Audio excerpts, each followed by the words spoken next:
क्योंकि आज जो मौजूदा सरकार है, भारतीय जनता पार्टी की सरकार, वो बिल्कुल विफल सरकार है। हर मोड़ पे ये फेल हुई और आज हर वर्ग इस सरकार से विमुख हो चुका है। आप देखें, मैं कल जैसे 3 मंडियों में होके आया, तो खास तौर पे किसान, मजदूर और व्यापारी, उन्होंने सब अपनी अपनी बातें बताई, शिकायत बताई। और कानून व्यवस्था नाम की तो चीज है ही नहीं प्रदेश में, जैसे यहाँ की सरकार है ही नहीं।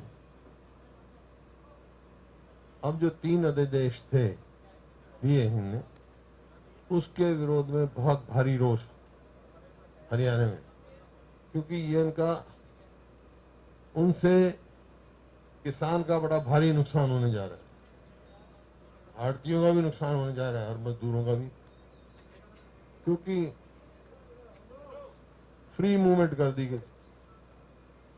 मंडी को जरूरी नहीं मंडी में खरीद हो, मंडी से बाहर भी ले सकते हैं। मंडी की इन्होंने कहा जो खरीद होगी वो एमएसपी होगा, लेकिन मंडी से बाहर जो खरीद होगी उस पर कोई एमएसपी लागू नहीं होगी। इसका मतलब क्या होगा, बड़े बड़े धन्नाट जो है वो जब डिस्ट्रेस सेल में खरीद लेंगे किसान से, और जब गरीब आदमी को जरूरत होगी तो महंगी बिकेगी। तो ये ऑर्डिनेंसेस के खिलाफ लोगों में बड़ा भारी रोष है।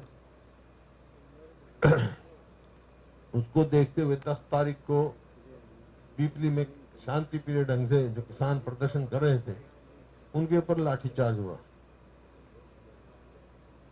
और 11 तारीख को मैं वहां गया, लोग मेरे को मिले।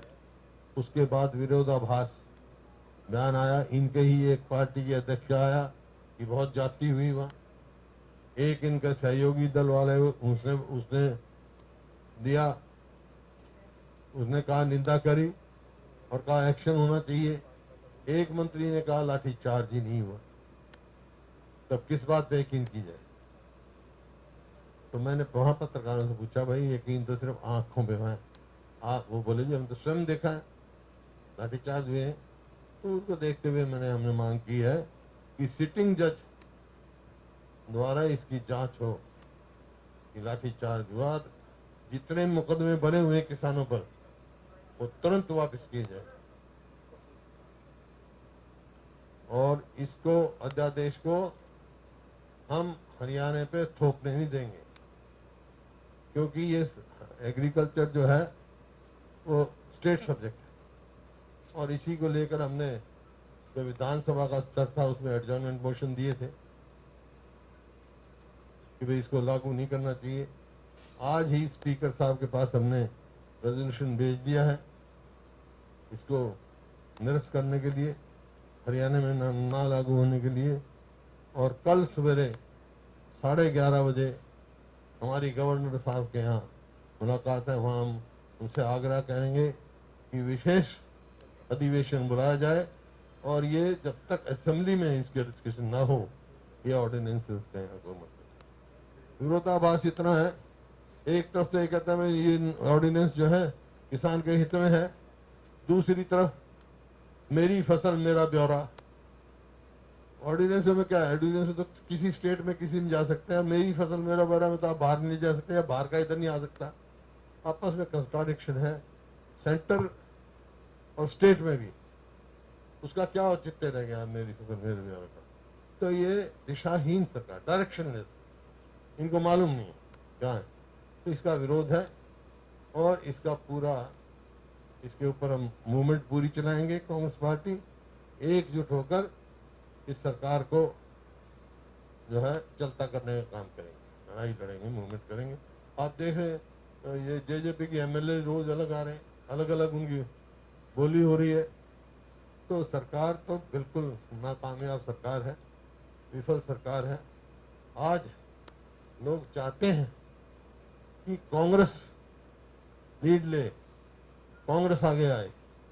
तो यही फैसला था आज हमारा, हम कांग्रेस लोगों की लड़ाई लड़ेगी, आगे लड़ेंगे और हर मुद्दे के लिए हम इकट्ठा होकर लड़ाई लड़ेंगे।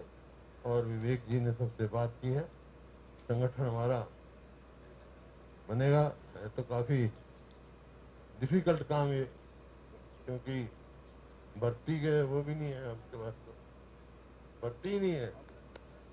लेकिन जैसा भी होगा, संगठन ब्लॉक से और जिले तक संगठन होगा तो संगठन में मजबूती होगी, संगठन का भी काम करेंगे, लेकिन मूवमेंट साथ के साथ चलाते रहेंगे। जिस दिन कोरोना काल से हरियाणा बाहर होगा उस दिन पीपली से ही वहाँ पर 10 लाख आदमी इकट्ठे कर कर अगर ये ऑर्डिनेंस यहाँ थोपे गए तो वहाँ से हम मूवमेंट शुरू कर देंगे, जहाज शुरू कर देंगे, वहाँ से इस सरकार के खिलाफ उखाड़ फेंकने का एक संघर्ष शुरू करेंगे। ऐसा है, नंबर 1 जो आपका सवाल आपने कहा कि किसानों का आंदोलन है, शांतिप्रिय ढंग से बैठे थे, कांग्रेस का उस आंदोलन को समर्थन है।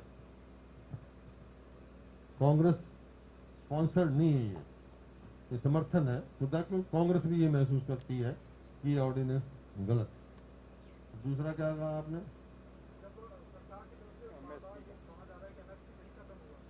ये लेकिन उसमें ऑर्डिनेंस में हम क्या कह रहे हैं, ये अगर सरकार ये कह दे एमएसपी खत्म नहीं होगा, मंडी से बाहर खरीदेंगे उसमें एमएसपी लागू नहीं। पूरा ऑर्डिनेंस देखो आप, एमएसपी सिर्फ जो मंडी के अंदर खरीद होगी उस पर लागू होगा। कॉन्ट्रैक्ट फार्म नहीं, मैं नहीं, ज्यादा मूल्य नहीं मिलता ना। हाँ, मूल्य अगर एमएसपी मिले किसान को, चौथा ऑर्डिनेंस ले आइए कि उससे बाहर भी कोई खरीदेगा किसान से एमएसपी देगा C2 फार्मूले पे, और जो नहीं एमएसपी देगा वो पनिशेबल होगा लॉ में, मेरे को मंजूर है। फिर ऑर्डिनेंस का कोई बिल्कुल ठीक, फिर ऑर्डिनेंस समझे ना, ये बहुत समझने की जरूरत है। तीसरा जो एसेंशियल कमोडिटीज का लिया क्या है, आलू और प्याज की होर्डिंग खत्म कर दी। इसका क्या मायने आपको मालूम है?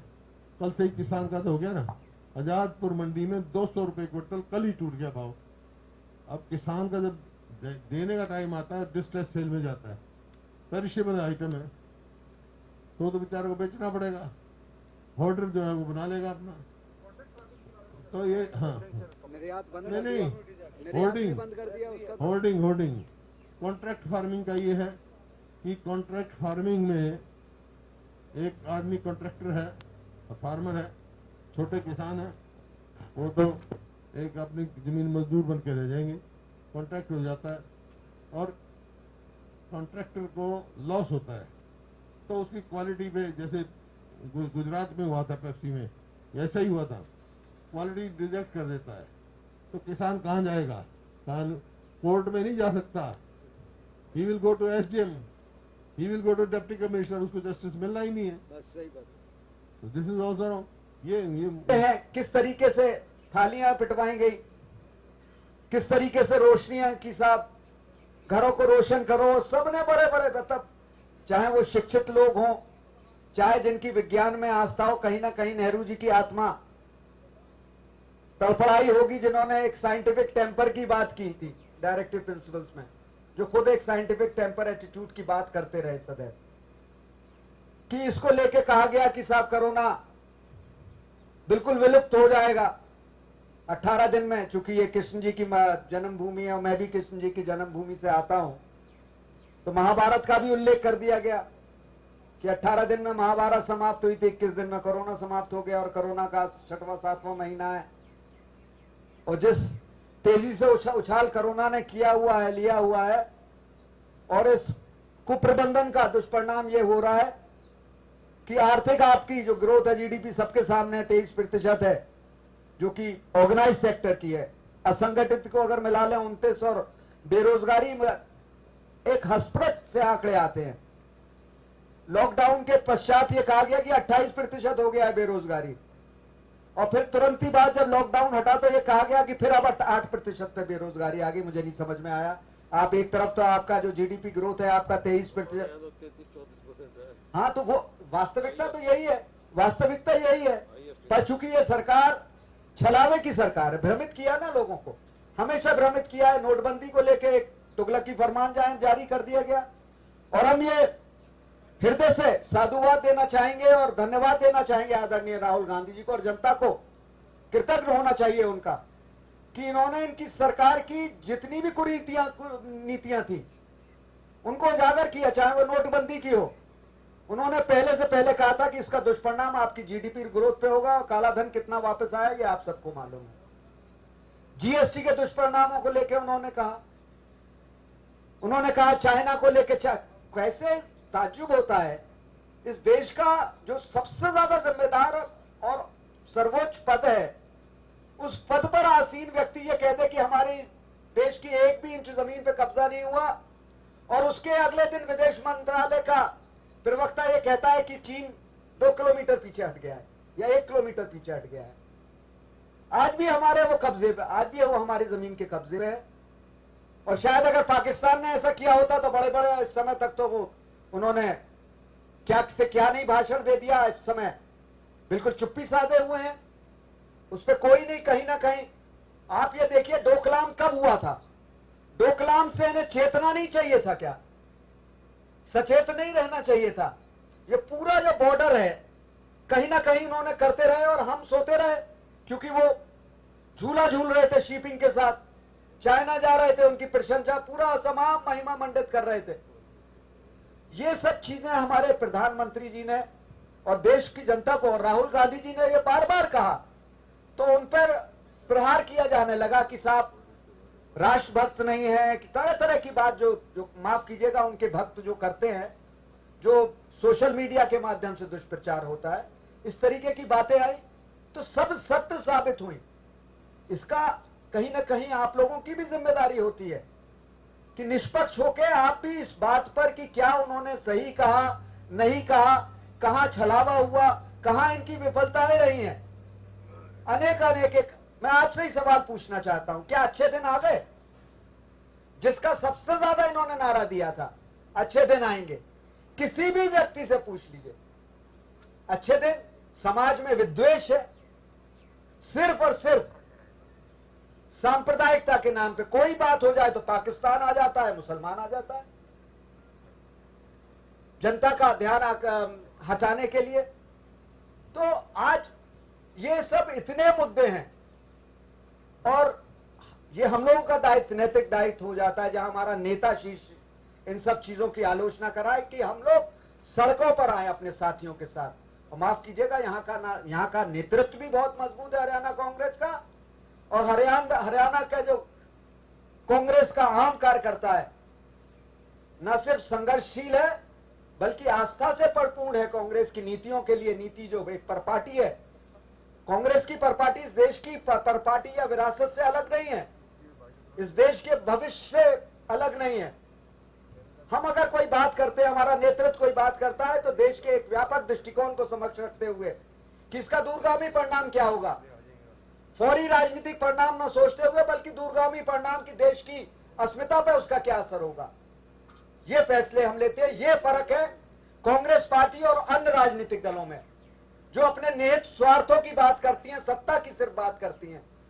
सत्ता हमारे लिए माध्यम हो सकता है, हमारे लिए अंत नहीं है, साध्य नहीं है।